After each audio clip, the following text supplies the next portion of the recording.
Hello friends, I am Aprati. Welcome back to our channel plants space. आज हम बात करेंगे अडेनियम प्लांट की प्रूनिंग और इसकी रिपोर्टिंग के बारे में। आज की वीडियो हमारी दूसरी वीडियो से थोड़ी अलग होगी, तो आप वीडियो को पूरा देखिएगा, आपको बहुत सारी जानकारी मिलेंगी।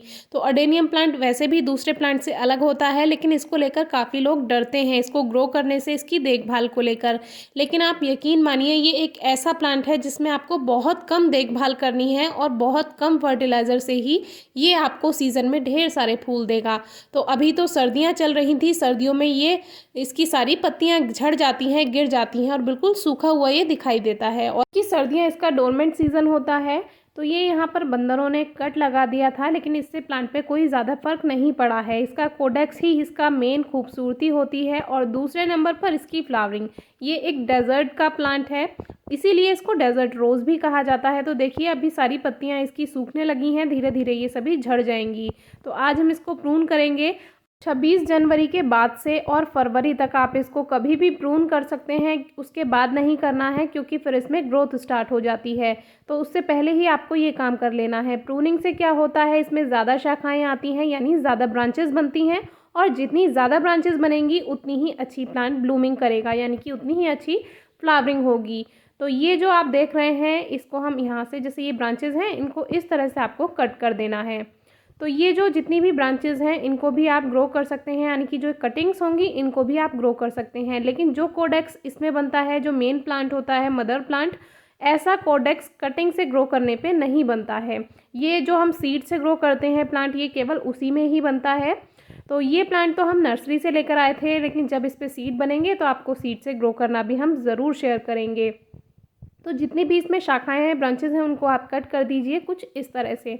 और इनको, ये जो आपको कटिंग वाला पोर्शन है, इसमें यहाँ से फंगस भी लग सकती है और यहाँ से प्लांट सूखना भी शुरू हो सकता है।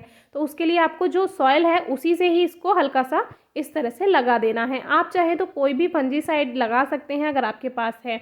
हमारे पास फंजीसाइड भी है, लेकिन हमने इसको ऐसे ही मिट्टी लगा दी है। इससे कोई इन्फेक्शन नहीं होता है, क्योंकि जिस मिट्टी में ये आपने ग्रो किया हुआ है वही इसके ऊपर से आप लगा देंगे तो कोई ज़्यादा फर्क नहीं पड़ेगा।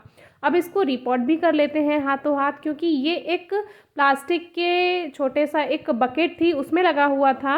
लेकिन अब हम क्या करेंगे, इसको बाहर निकालेंगे, क्योंकि वो चटक चुकी है। जो भी प्लास्टिक के पॉट्स होते हैं या इस तरह की बकेट्स होती हैं, वो 1 या 2 साल में बेकार हो जाती हैं।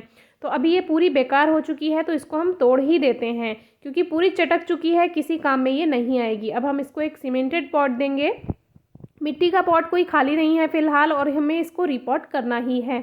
ये ज़रूरी नहीं है कि आपको रिपोर्टिंग तुरंत ही करनी है। अगर आप चाहते हैं कि आज आपने प्लांट को प्रून किया है, आज रिपोर्ट नहीं करना है, तो कोई बात नहीं, आप कुछ दिन बाद भी इसको रिपोर्ट कर सकते हैं। बहुत ही आसान पौधा है ये लगाना, फिर भी पता नहीं क्यों लोग इसको लेकर बहुत ज़्यादा डरते हैं।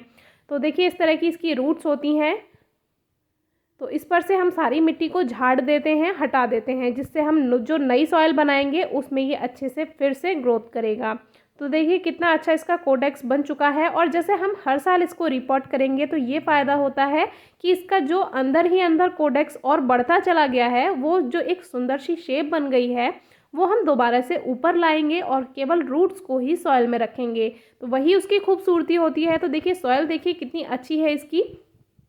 दूसरे प्लांट से अलग हम इसलिए आपको बता रहे थे कि देखिए, इस मिट्टी को देखकर आप नहीं कहेंगे कि ये हमारे ही गार्डन की सॉइल है जो हम प्लांट्स में यूज़ करते हैं, क्योंकि अडेनियम के लिए हम इस तरह की कुछ कंकड़ वाली मिट्टी यूज़ करते हैं। और जब ये प्लांट हम लेकर आए थे, इसका पॉटिंग मिक्स तैयार किया था, तब हमने इसमें मिट्टी का प्रयोग नहीं किया था। 50% इसमें रेत लिया था, यानी सैंड लिया था, और 50% हमने कावडंग यानी गोबर की खाद ऐड की थी। आप इसमें वर्मी कंपोस्ट या कंपोस्ट भी ऐड कर सकते हैं। तो जो इसका कोडेक्स है और इसकी रूट्स हैं, देखिए आप, बिल्कुल भी ये गला हुआ नहीं है। कभी कभी क्या होता है, जब हम इसको बाहर निकालते हैं तो ये गला हुआ निकलता है, तो वो अडेनियम के लिए अच्छा नहीं है। तो ये एक 9 इंचेस का पॉट है, आप 8 to 10 इंचेस का पॉट भी ले सकते हैं।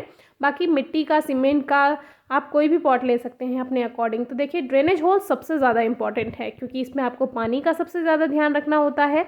और कुछ बड़े बड़े कंकड़ हम नीचे की तरफ डाल देते हैं, ये ऑप्शनल है।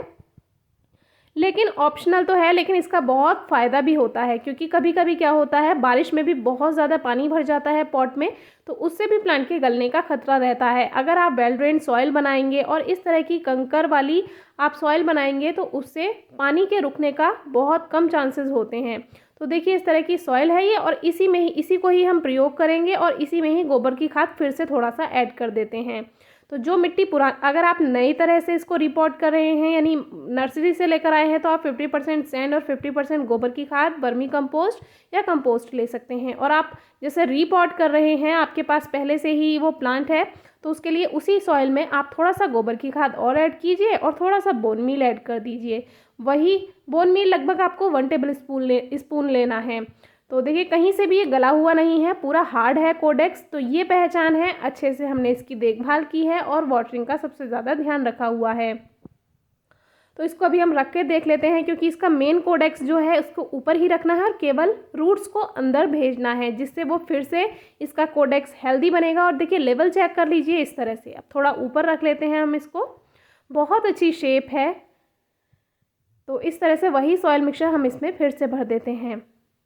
जो अडेनियम होता है उसको फॉस्फोरस रिच फर्टिलाइज़र चाहिए होता है, तो वो किस में होता है? बोन मील में। सबसे अच्छा अगर कोई फर्टिलाइज़र है अडेनियम के लिए तो वो बोन मील है, लेकिन बोन मील हर कोई यूज़ नहीं करना चाहता है, ईजिली अवेलेबल भी नहीं होता है, हर कहीं पर बोन मील नहीं मिल पाता है प्लांट्स के लिए। तो आप क्या कीजिए, सरसों की खली जो होती है उसका पाउडर आप यूज़ कर सकते हैं 1 टेबल स्पून। सरसों की खली में भी नाइट्रोजन, पोटेशियम और फॉस्फोरस होता है, तो वो भी प्लांट्स के लिए बहुत अच्छा होता है, खास तौर पर फ्लावरिंग के लिए। जो पोल्ट्री फार्म्स होते हैं जहाँ पर मुर्गियाँ, बत्तख वगैरह पाली जाती हैं, तो वहाँ का जो मैन्योर होता है वो भी आप प्रयोग कर सकते हैं, उसमें भी रिच फॉस्फोरस होता है। तो फॉस्फोरस सबसे ज़्यादा इंपॉर्टेंट है अडेनियम प्लांट के लिए। तो हम बोन मील ऐड करना भूल गए थे, तो फिर बाद में याद आया, तो फिर हम इसको ऊपर से ही स्प्रिंकल कर देते हैं हल्का हल्का सा, और सॉइल से इसको कवर कर देंगे। 1 टेबल स्पून ही आपको प्रयोग करना है अडेनियम प्लांट में एक बार में। साल में 3 बार बहुत रहता है अडेनियम फर्टिलाइज़र, तो आप केवल साल में 2 या 3 बार ही इसका प्रयोग कीजिए। 1 टेबल स्पून, बहुत अच्छी फ्लावरिंग आपको मिल जाएगी। अडेनियम प्लांट में आप 1 मुट्ठी राख का भी प्रयोग कर सकते हैं मिक्सचर में, यानी कि 1 मुट्ठी वुड ऐश भी आप ऐड कर सकते हैं, क्योंकि इसको हल्की सी एल्केलाइन सॉइल भी चाहिए होती है, तो ये अच्छे से ग्रोथ कर लेगा।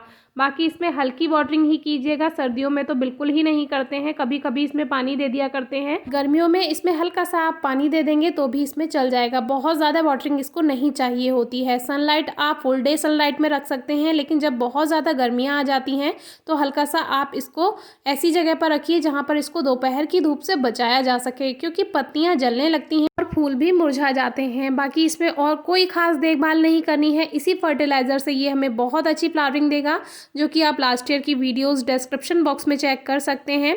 सनलाइट बता दी है, फर्टिलाइज़र बता दिया है, वाटरिंग बता दी है। फिर भी कोई क्वेरी है तो ज़रूर पूछिए। वीडियो कैसी लगी ये भी ज़रूर बताइए। ये ज़रूरी नहीं है जो सॉइल मिक्सचर हमने बताया है आप उसी का ही प्रयोग करें, आप अपने अकॉर्डिंग भी यूज़ कर सकते हैं। हल्की सी सॉइल भी ऐड कर सकते हैं और हल्की सी कोकोपीट भी ऐड कर सकते हैं। इसमें परलाइट का भी प्रयोग किया जाता है, लेकिन परलाइट हर जगह नहीं मिल पाता है ईजिली, इसीलिए हमने ऐड करना आपको नहीं बताया है।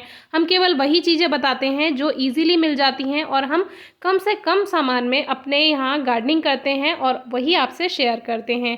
Thank you.